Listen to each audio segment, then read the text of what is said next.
You want to do another coffee drink? Yeah, I'm down. Let's do another coffee drink.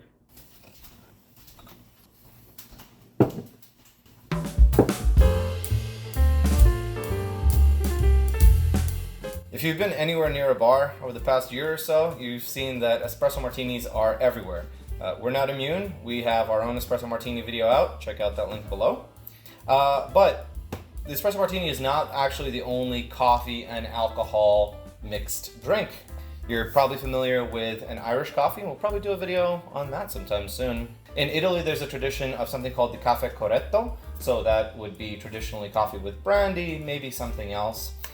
Today we're going to be taking a look at the Carajillo, which is also beginning to blow up and take the world by storm. So the exact history of the Carajillo is actually not known for sure. We tend to say that a lot, and it turns out it's true. Things kind of come from a lot of different places.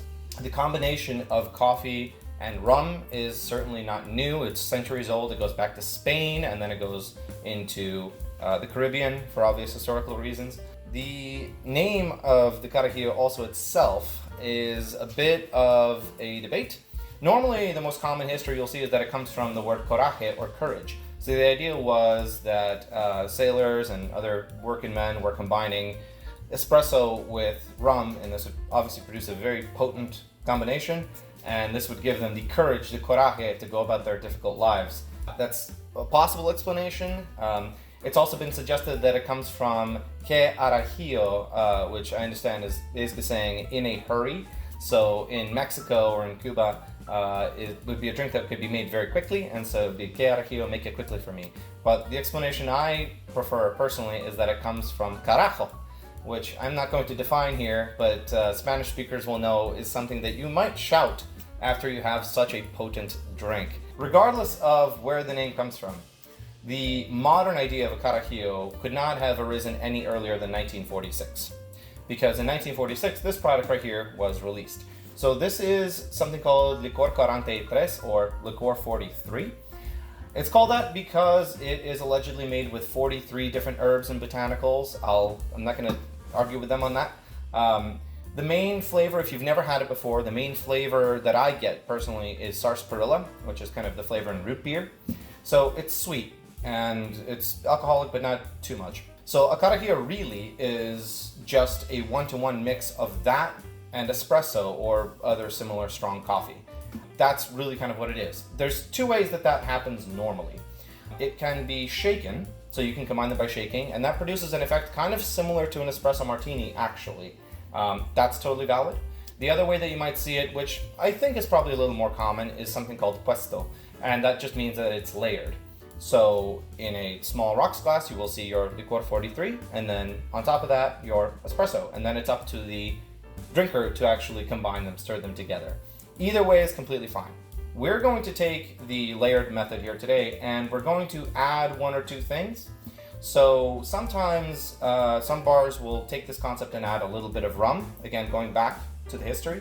Sometimes they'll add a little bit of mezcal. So the version that I'm doing here is inspired by a channel called Educated Barfly. We'll link to that video below. He does a great job. Check him out. We're going to be doing a little bit of mezcal here, and then we're going to be adding one secret ingredient on top of that, beginning to deviate away from the standard idea of a Carajillo, but there's already a bunch of Carajillo videos out there, I'm sure. So let's do something special on this one. Our Carajillo is going to begin, of course, with 1 1/4 ounces of Licor 43 here. So, 1 1/4 ounce of this. Okay. Again, kind of a sweet, I think mainly root beer sort of flavor profile. Use your preferred mezcal here. We're only going to need about 1/2 ounce. A lot of bartenders are big fans of this, Del Maguey Vida, and I am no exception. It is good enough to sip on its own, but also stands up quite well in cocktails, I will say that. Okay. Now, the secret ingredient, drumroll please, that we use is an ingredient called Caffe Amaro. This is American, actually. Amaro just means bitter in Italian. So this is a bittersweet coffee liqueur. Now, it may seem very redundant. We're going to use 1 ounce of this. It may seem redundant to put a coffee liqueur into a drink that already has espresso in it. But I think that it ties together these two otherwise very different ingredients and also provides a little bit of bitterness, if I'm honest, which I think is kind of nice. So we're just going to stir this up with some ice.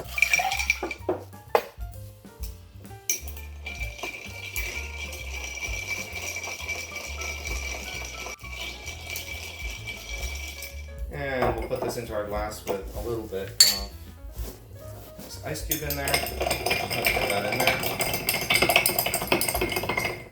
Lovely. Just gonna strain this into our glass.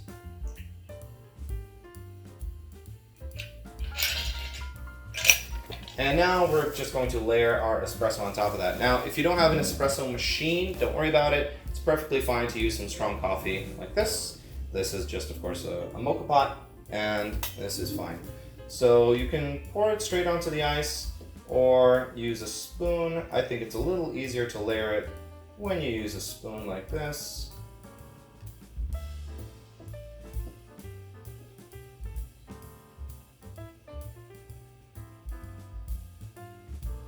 And there you have it. Garnish is optional. You don't have to do this. I like to use a little bit of orange peel.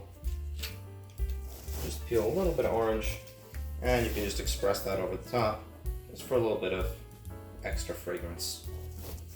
And that's it. So there's your layered Carajillo, my personal take on it. If you can't find Caffe Amaro, don't worry about it. It's not a standard part of the drink in any way. Even the mezcal is optional. You can just do Licor 43 and espresso. But there's room for flexibility in this drink. Unfortunately, you can't taste it, so I'll taste it for you. Okay, if you drink it just this way, you're obviously mostly getting espresso. So now, I'll mix it together.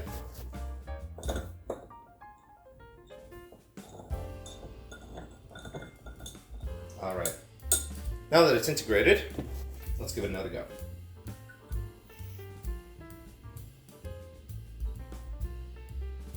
Wow. Wow, that is just a flavor bomb. Like I said, this is not a typical part of this drink, but I think that it changes the drink for sure. It's not standard, but it provides a bit of bitterness that I personally really like. I'm a bitter kind of guy. It also really ties together these two very different things, this espresso and this Licor 43. This drink maybe never should have existed. But it's very funky. I think this is a nice bridge between them. If you don't have it, it's fine. This amount of mezcal that's in here is very light. Mezcal is a very strong, powerful ingredient. You can pick up on it just a little bit here, a little bit of smoke. The orange peel too, totally optional, but I think it adds a nice little smell on the top of it. It's fun. If you're tired of espresso martinis, which you shouldn't be, but if you are, give this a go. Have fun.